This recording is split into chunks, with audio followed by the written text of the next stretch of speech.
The wind was a living thing, a malevolent spirit clawing at the solitary cabin perched on the high mountain pass, its howl a symphony of desolation that Elias knew too well. Snow, thick as a shroud, had been falling for 3 days, burying the world, burying memories he fought to keep interred. Inside, the fire in the stone hearth spat and crackled, a defiant heart beating against the icy siege. Elias, a man carved from the same unforgiving landscape as the mountains themselves, sat at a rough-hewn table, his hands, gnarled as old timber, wrapped around a chipped mug of weak coffee. His eyes, the color of a winter sky before a storm, were fixed on the flames, but he saw other fires, other winters. He saw a woman smile, heard a child's laughter, ghosts that danced just beyond the firelight, always just out of reach. The loneliness was a familiar cloak, heavy but threadbare in places where the cold seeped through, chilling him deeper than the blizzard ever could. He'd chosen this life, or perhaps it had chosen him, after the world had taken everything else. Here, the silence was broken only by the wind and the crackle of wood, a predictable sorrow he could manage. Then came the sound, almost swallowed by the gale, faint, desperate. Knock. Knock. Knock. Elias froze, his head snapping up. It couldn't be. No one came this high, not in this weather. Not anymore. He strained his ears. The wind mocked him, shrieking, tearing at the shutters. Perhaps it was a branch, or ice falling from the eaves. He settled back, his heart a cold stone in his chest. Then again, louder this time, more insistent, laced with a terrifying fragility. Knock. Knock. Knock. There was no mistaking it. Someone was out there. Someone was dying. A tremor ran through him, not of fear, but of a deeper, older pain. He didn't want this. He didn't want to open that door to whatever suffering lay beyond. His small, precarious peace was too precious. But the image of his wife, Sarah, her face pale in the grip of the fever that had stolen her, her hand reaching for him, flashed in his mind. He'd been helpless then. He pushed himself up, the chair scraping harshly against the wooden floor. Each step to the door was a battle. He unlatched it, the heavy wood groaning in protest as he pulled it inward against the wind's fury. A blast of snow and ice assailed him, stinging his face. And there, collapsing into the doorway, was a figure, a woman, so caked in snow she seemed sculpted from it. She was a wraith, her clothes torn, thin, offering no protection against the mountain's wrath. In her arms, clutched to her chest like a final, desperate hope, was a bundle. A child. The woman's eyes, wild with terror and exhaustion, met his for a fleeting second before fluttering closed. A soft moan escaped her lips, a sound of utter surrender. Elias felt a chasm open within him. Not again. Please, not again. But the plea died unspoken. He saw the blue tinge on her lips, the frost on her eyelashes. He saw the small, still form in her arms. The rescuer in him, the man he thought long dead, stirred. He moved with the grim efficiency of one accustomed to harsh realities. He scooped her up, surprised at her lightness, the cold seeping through his own layers. The child, a girl no older than 3 or 4, whimpered, a tiny, heartbreaking sound. He carried them inside, kicking the door shut against the raging storm. The sudden silence of the cabin, broken only by their ragged breaths and the fire's steady song, was profound. He laid the woman gently on the worn rug before the hearth, her head lolling. The child, he realized, was barely breathing. Panic, cold and sharp, threatened to engulf him. He fought it down. He carefully unwrapped the girl from the layers of thin, damp cloth. Her skin was icy. He stripped off her wet clothes, his fingers clumsy with haste, and wrapped her in the driest, warmest blanket he owned, one Sarah had knitted long ago. He chafed her tiny hands and feet, whispering hoarsely, "Come on, little one. Breathe. You gotta breathe." He turned his attention to the woman. Her pulse was thready, her breathing shallow. He worked methodically, removing her frozen garments, his touch impersonal yet gentle, covering her with more blankets. He stoked the fire, adding logs until it blazed, casting dancing shadows on the rough walls. The cabin was small, a single room, but it was a fortress against the storm, a sanctuary. He didn't know who they were, or what horrors they were fleeing, but in this moment, none of that mattered. All that mattered was the fragile flicker of life in these two broken beings. Hours passed in a blur of tending to them, forcing sips of warm broth between the woman's lips when she stirred, checking the child's breathing, adding wood to the fire. He moved like an automaton, his own exhaustion, his own ghosts, held at bay by the immediacy of the crisis. The woman's name, he would later learn, was Lyra. The child's, Ilara. But for now, they were just survivors, washed up on the desolate shore of his existence, and he, against all his instincts for self-preservation, had become their reluctant harbor.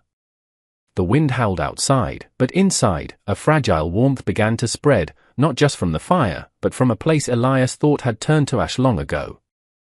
He watched them, the mother and child, huddled together under the blankets, their faces pale in the firelight, and a single, unfamiliar thought surfaced: maybe this time, he wouldn't be helpless. Maybe this time, he could save them.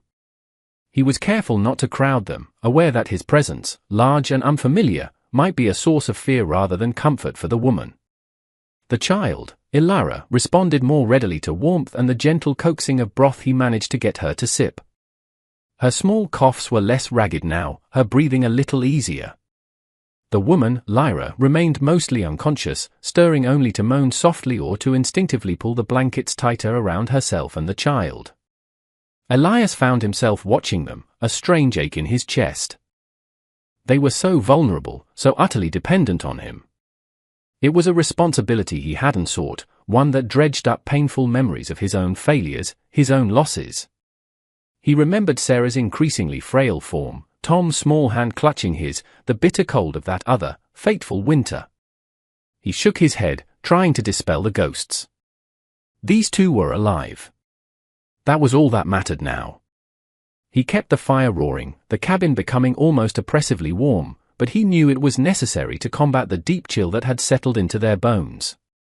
He found some of Sarah's old clothes packed away in a wooden chest, a simple woolen dress, some undergarments. They would be too big for Lyra, but they were clean and dry. He laid them out near the hearth, hoping she would find them when she was able. The first night passed in a tense vigil. Elias dozed fitfully in his chair, his ears attuned to every breath, every sigh from the rug before the fire. The storm outside showed no signs of abating, its relentless assault a constant reminder of the fragility of their shelter, of life itself. He thought of the vast, empty wilderness surrounding them, a place that could swallow people whole, leaving no trace. How had they even made it this far? What desperate circumstances had driven them out into such a tempest? The questions gnawed at him, but he pushed them away. Answers could wait. Survival came first. Lyra woke to warmth, a sensation so alien it was disorienting. Her eyelids were heavy, crusted. A soft crackling sound reached her ears, rhythmic, comforting. She tried to move, a groan escaping her chapped lips. Pain, dull and aching, radiated through her body.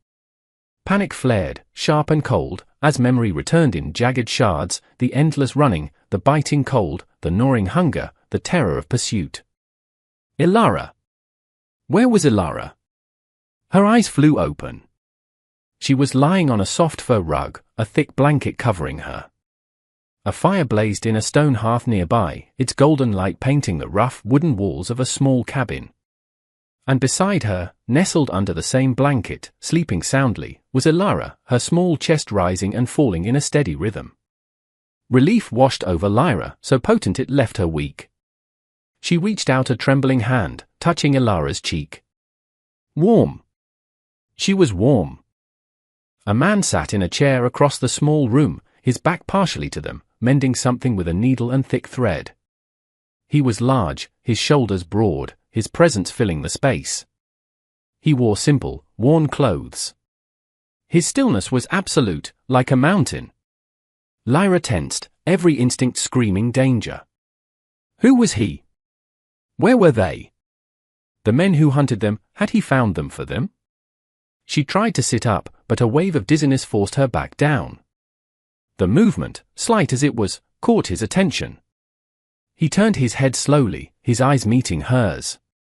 They were grey, like the winter sky, and held a deep, unreadable weariness. He said nothing, merely looked at her, his expression unchanging. Lyra's heart hammered against her ribs. She pulled Ilara closer, a protective arm instinctively curving around her daughter. Her throat was dry, her voice lost somewhere in the frozen wasteland she had traversed. The man rose, not abruptly, but with a deliberate slowness that was oddly reassuring. He approached the hearth, picked up a tin mug from the mantelpiece, and ladled something warm from a pot simmering over the flames. He walked towards her, extending the mug. Lyra flinched, pressing herself further into the rug.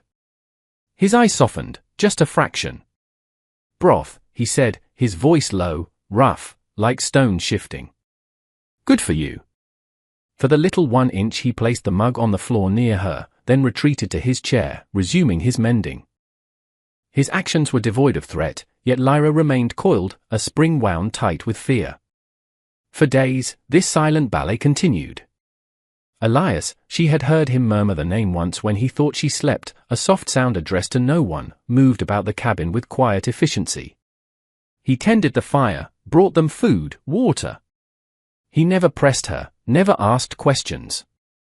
He would leave small portions of cooked rabbit or stewed berries near them, then return to his own tasks, chopping wood outside, checking his snares, always within sight of the cabin but giving them space. His silence was a strange comfort. The men who had pursued her were never silent. Their voices, their laughter, had been weapons. This man's quiet was a shield. Ilara, with the innocent resilience of childhood, was the first to thaw. After a few days, her fear began to recede, replaced by a child's natural curiosity. She would watch Elias with wide, solemn eyes as he whittled a piece of wood or cleaned his old rifle. One morning, while Lyra drifted in a restless, pain-filled sleep, Ilara, drawn by the rhythmic tap-tap-tap of Elias' carving, toddled over to him.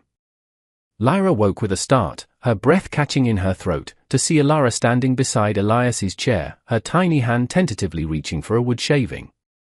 Elias had frozen, the knife still in his hand.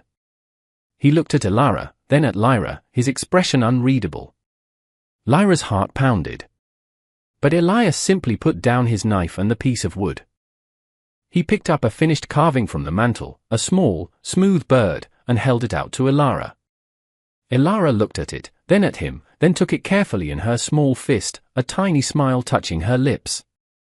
Elias's gaze flickered to Lyra, a silent question in his eyes.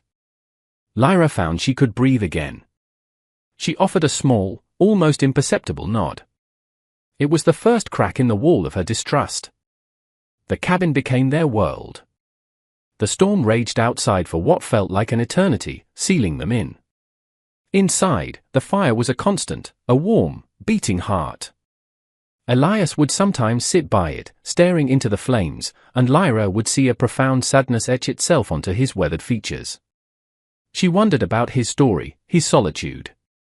He was a man haunted, she sensed, much like herself.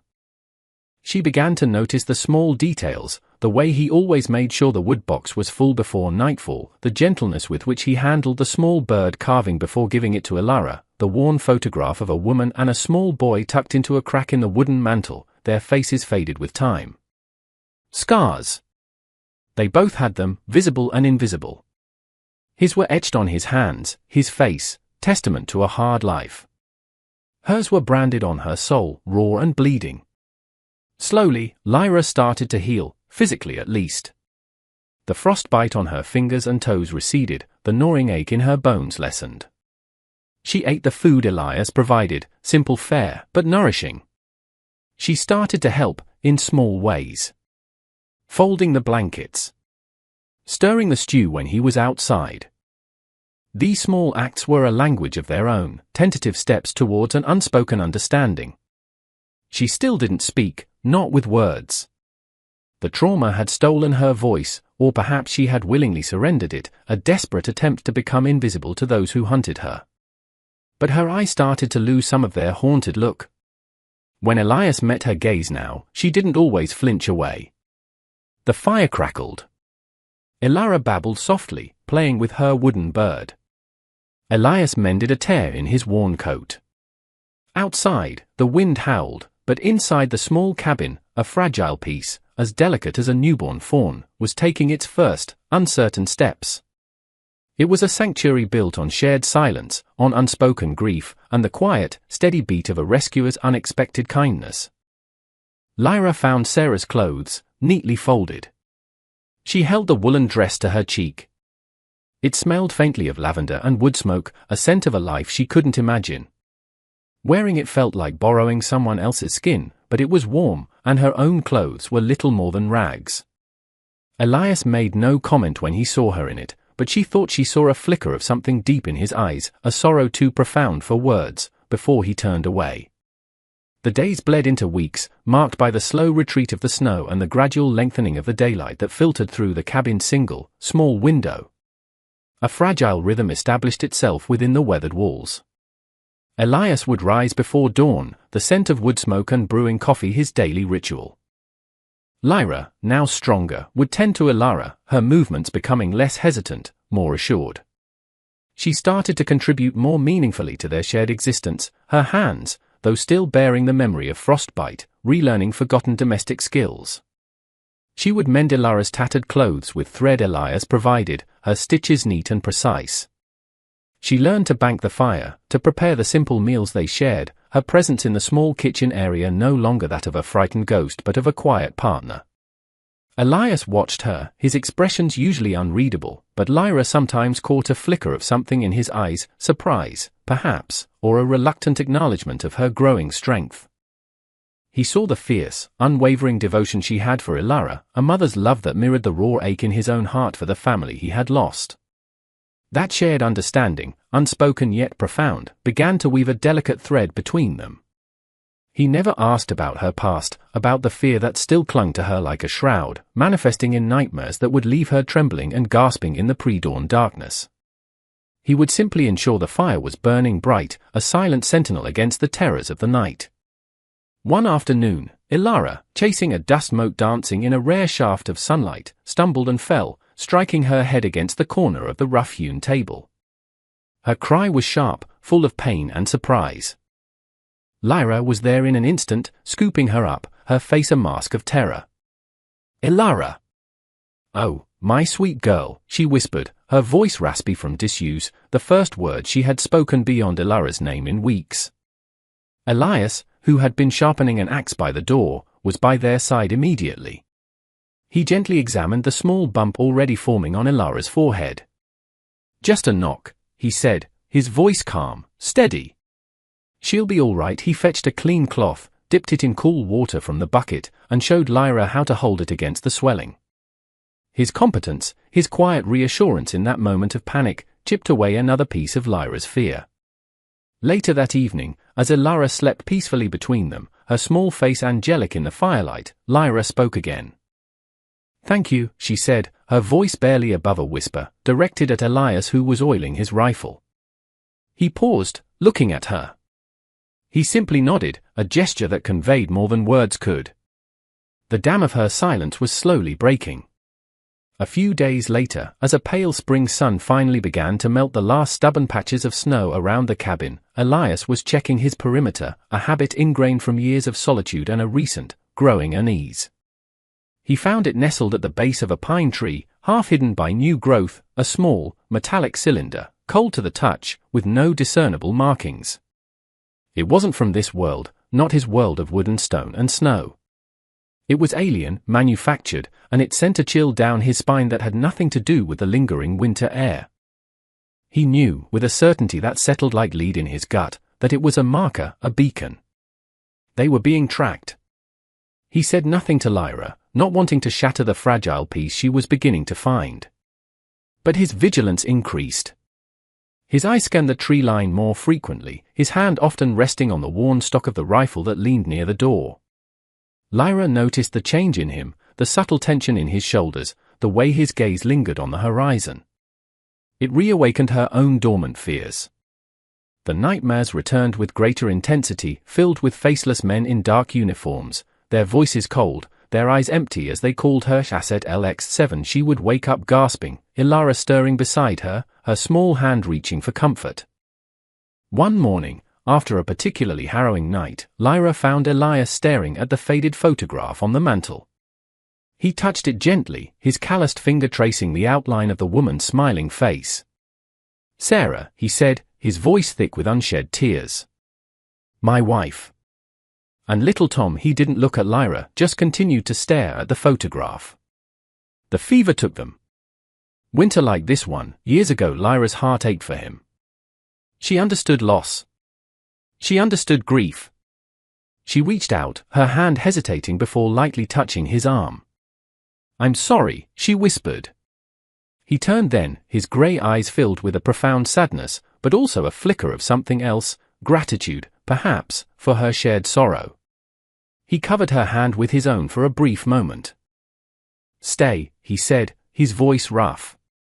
"You and the little one. Stay as long as you need. You're safe here." The word safe hung in the air, a promise, a hope. But even as he said it, the image of the metallic cylinder flashed in his mind. Safety was a fragile thing, easily shattered. He knew the whispers of her past were growing louder, drawing closer, and soon, the sanctuary he had offered would be tested. Elara, too, was growing accustomed to Elias's quiet presence. She would sometimes offer him one of her precious berries, or pat his rough hand with her tiny one. These small gestures chipped away at the wall Elias had built around his heart, stone by stone. He found himself carving more little animals for her, a deer, a bear, a clumsy-looking rabbit that made Elara giggle, a sound that was like sunlight after a long winter. Each giggle, each small smile, was a balm to his old wounds, though he would never have admitted it, even to himself. He began to teach Lyra, through actions rather than words, how to set simple snares, how to identify edible plants now emerging from the thawing earth. She was a quick learner, her desperation to provide for Elara a powerful motivator. He recognized her resilience, the steel core beneath her fragile exterior. It reminded him of Sarah, in a way that was both painful and comforting. The cabin, once a tomb of his memories, was slowly, almost imperceptibly, coming back to life. The air grew heavy in the days that followed, thick with unspoken anxieties. Spring was unfurling its tentative green fingers across the mountainside, yet a chill deeper than winter's lingered around the cabin. Elias patrolled the perimeter with increasing frequency, his rifle a near-constant companion. He found another metallic cylinder, then a third, each one closer than the last, like a tightening noose. He knew they were coming. Lyra, attuned to his grim watchfulness, felt her old terrors resurface, coiling in her stomach like cold serpents. The fragile sense of security she had painstakingly built began to crumble. She clung to Elara, her love for her daughter a fierce, protective fire against the encroaching darkness. She found herself speaking more, her voice gaining strength, as if the act of naming her fears, even just to herself in hushed whispers, gave her some small measure of control. She told Elias snippets of her past, fragmented and disjointed, like pieces of a shattered mirror reflecting a horrifying landscape. She spoke of sterile facilities, of cold, impersonal beings she called her handlers, of a life where she was not a person but a possession, valued only for a rare genetic marker Elara had inherited. She had escaped with her daughter, seeking not freedom, for she didn't know if such a thing truly existed for them, but simply a chance for Elara to live, to breathe air untainted by their pursuer's sterile control. Elias listened, his face impassive, but his eyes held a simmering anger that mirrored her own. He didn't offer platitudes or false reassurances. He simply listened, his presence a solid anchor in the storm of her memories. One dawn, the birdsong was abruptly cut short. An unnatural silence descended upon the forest, a silence that prickled the skin. Elias, already awake, was standing by the window, his silhouette rigid. "They're here," he said, his voice flat, devoid of emotion, but Lyra heard the steely resolve beneath. Her blood ran cold. She scrambled up, pulling Elara, still sleepy and confused, into her arms. Fear, stark and primal, threatened to paralyze her. But then she saw Elias's face. He turned from the window, and in his eyes, she saw not fear, but a grim determination. He was a man preparing for battle, not for himself, but for them. That look, that unwavering strength, ignited a spark within her. She would not cower. She would not let them take Elara. Not again. 3 figures emerged from the tree line, moving with an unnerving, synchronized grace. They wore dark, nondescript uniforms that seemed to absorb the pale morning light. Their faces were obscured by visored helmets, rendering them impersonal, inhuman. The trackers. They stopped a short distance from the cabin, their movements precise, economical. One of them, slightly taller than the others, stepped forward. A synthesized voice, devoid of inflection, cut through the quiet air. Asset LX7. You will relinquish the child, unit designation ELR4. Resistance is futile. Lyra clutched Elara tighter, her knuckles white. Asset. Unit. Not mother. Not child. Elias stepped out of the cabin, positioning himself between the trackers and the door. His old rifle was held loosely in his hands, but his stance was anything but casual. She's not an asset, Elias said, his voice quiet but carrying clearly in the still air. She's a woman. And this is her home. You're not welcome here. The lead tracker tilted its head, a gesture that was somehow more menacing than any overt threat. This does not concern you, civilian. Step aside, it concerns me, Elias stated, his gaze unwavering. They stay with me, inside, Lyra watched, her heart pounding. The old instinct to flee, to hide, warred with a new, unfamiliar courage.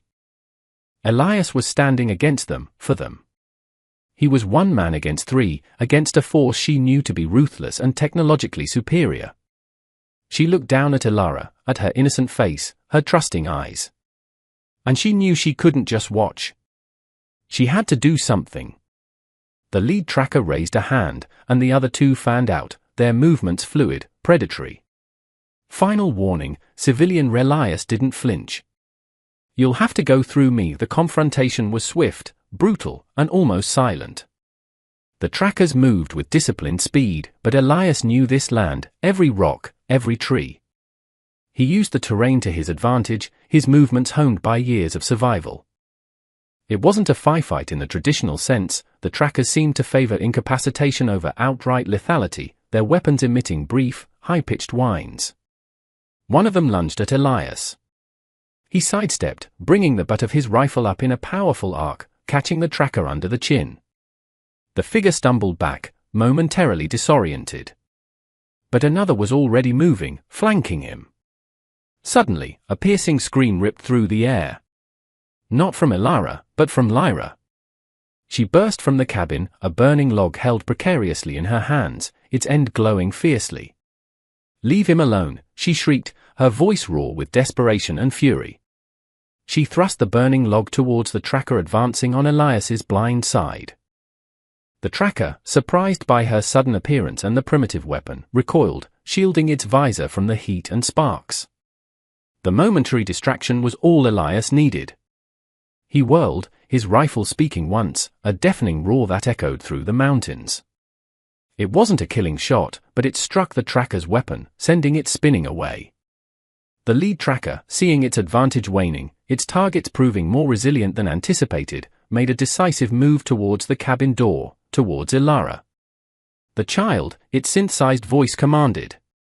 Lyra screamed again, dropping the log and throwing herself in front of the doorway, a desperate, human shield.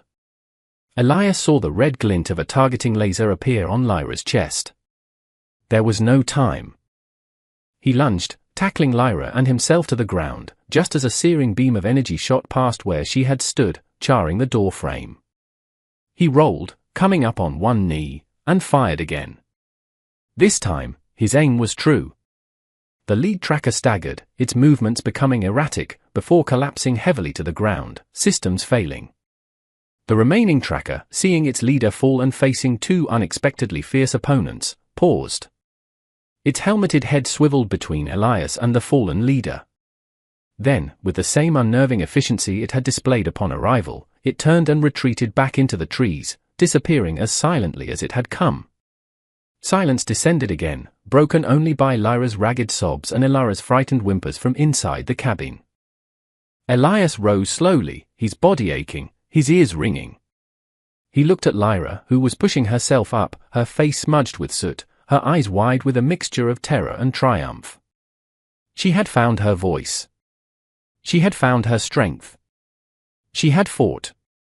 He moved quickly to the fallen tracker, ensuring it was truly disabled, its strange technology beyond his full comprehension but clearly inoperative. The forest was eerily quiet now, the echo of the rifle shot fading into the vastness of the mountains.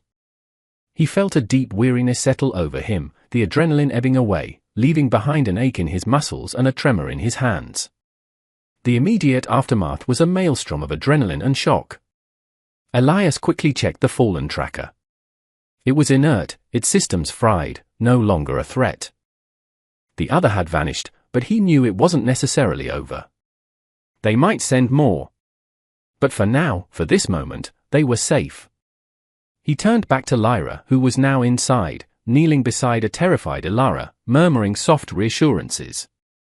Lyra looked up as he entered, her eyes still wide, but a new light shone within them, the fierce glow of a protector. He saw a shallow burn mark on her arm where the energy beam had grazed past. "You're hurt," he said, his voice rougher than usual. She glanced at it, almost dismissively. "It's nothing," but he insisted, his concern overriding her stoicism. He gently cleaned the wound, his touch surprisingly tender, applying a salve he kept for burns. Their roles were subtly reversed. She, the one who had needed so much care, now bore a wound in his defense, and he, the stoic rescuer, tended to her with an open gentleness she hadn't seen before. As he worked, their eyes met. In that shared glance, unspoken volumes passed between them, gratitude, respect, a bond forged in the crucible of shared danger. The fear was still there, a lingering tremor in the air, but something else was present too, a burgeoning hope, tentative yet resilient. Ilara, sensing the shift in the atmosphere, crawled into Lyra's lap and then reached a small hand towards Elias, patting his cheek. A fragile smile touched Elias's lips, chasing away some of the grimness. The cabin, which had so recently been a battleground, began to feel like a sanctuary once more. The charred doorframe was a stark reminder of the violence, but inside, the fire still burned, a symbol of their enduring will. That evening, as the sun dipped below the jagged peaks, painting the sky in hues of orange and purple, they sat together, not speaking much, but enveloped in a comfortable quiet. The threat had been faced, not by him alone, but by them, together. Lyra had found a strength she didn't know she possessed, a roar to match her fierce love for her child. Elias looked at her, at the way the firelight softened the tired lines on her face, at the determined set of her jaw. He thought of the empty spaces in his life, the silence that had once been filled with Sarah's laughter and Tom's childish chatter. For years, he had guarded those spaces, keeping them sacrosanct, barren. But now, Lyra and Ilara were here, filling the cabin not just with their presence, but with a warmth that was slowly, undeniably, thawing the ice around his heart. He reached out, his calloused hand covering hers where it rested on the table. She looked at him, her eyes questioning, a little fearful still, but also hopeful. "Lyra," he began, his voice quiet, hesitant. He wasn't a man of easy words. He thought of all the things he wanted to say, of the future he hadn't dared to imagine until now. He remembered the title he'd seen in a forgotten, dog-eared book from his past, a romantic notion he'd once scoffed at, but now felt profoundly true. He leaned closer, his voice a low whisper, meant only for her, a promise against the vast, listening silence of the mountains. "Stay," he breathed, the word carrying the weight of all his unspoken emotions. "Stay with me. With Ilara. Forever. This can be your home." "Our home," tears welled in Lyra's eyes, spilling over, tracing paths down her soot-stained cheeks. Not tears of sorrow, or fear, but of an overwhelming, unexpected joy. She had been hunted, a fugitive with no hope, no future. She had arrived with nothing but the clothes on her back and a child to protect. And now, this quiet, haunted cowboy, this reluctant savior, was offering her everything: safety, belonging, a family. A home. Her voice, when she finally found it, was thick with emotion. "Yes," she whispered back, her hand turning to grip his tightly. "Yes." Ilara, sensing the profound shift, looked from her mother's tear-streaked face to Elias's softened expression, and a wide, happy smile spread across her own. She scrambled from Lyra's lap and launched herself into Elias's arms, hugging him tightly around the neck. He held her close, his eyes meeting Lyra's over Ilara's small head. And in that moment, surrounded by the scent of wood smoke and the quiet crackle of the fire, a new family was born, unconventional yet fiercely bound, their foundations laid in shared trauma, mutual protection, and the courageous, life-affirming whisper of stay. The scars of their pasts would always remain, not as marks of damage, but as testaments to their survival, to the battles they had fought and won. The future was still an unknown territory, the threat of the trackers perhaps not entirely extinguished. But they would face it together. The cabin on the mountain, once a symbol of Elias's isolation and grief, transformed. It became a place of laughter, of learning, of shared meals and quiet evenings. Ilara's bright chatter filled the spaces once occupied by sorrowful silence. Lyra's quiet strength blossomed, her hands now tending a small garden, her voice sometimes lifting in a soft, forgotten song. Elias, the solitary cowboy, found himself a father again, a partner, his heart, once frozen, now beating with a steady, hopeful rhythm. He taught Ilara about the mountains, about the stars, and Lyra taught him, in her own quiet way, how to let joy back into the scarred landscape of his soul. They had found their sanctuary, not in a place, but in each other. What does home truly mean to you? Is it the walls that surround you, or the people who make you feel seen, safe, and loved?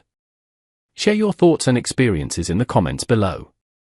If this story of courage, resilience, and the power of found family touched your heart, please leave a like, and don't forget to subscribe for more tales that explore the depths of human connection and the enduring light of hope.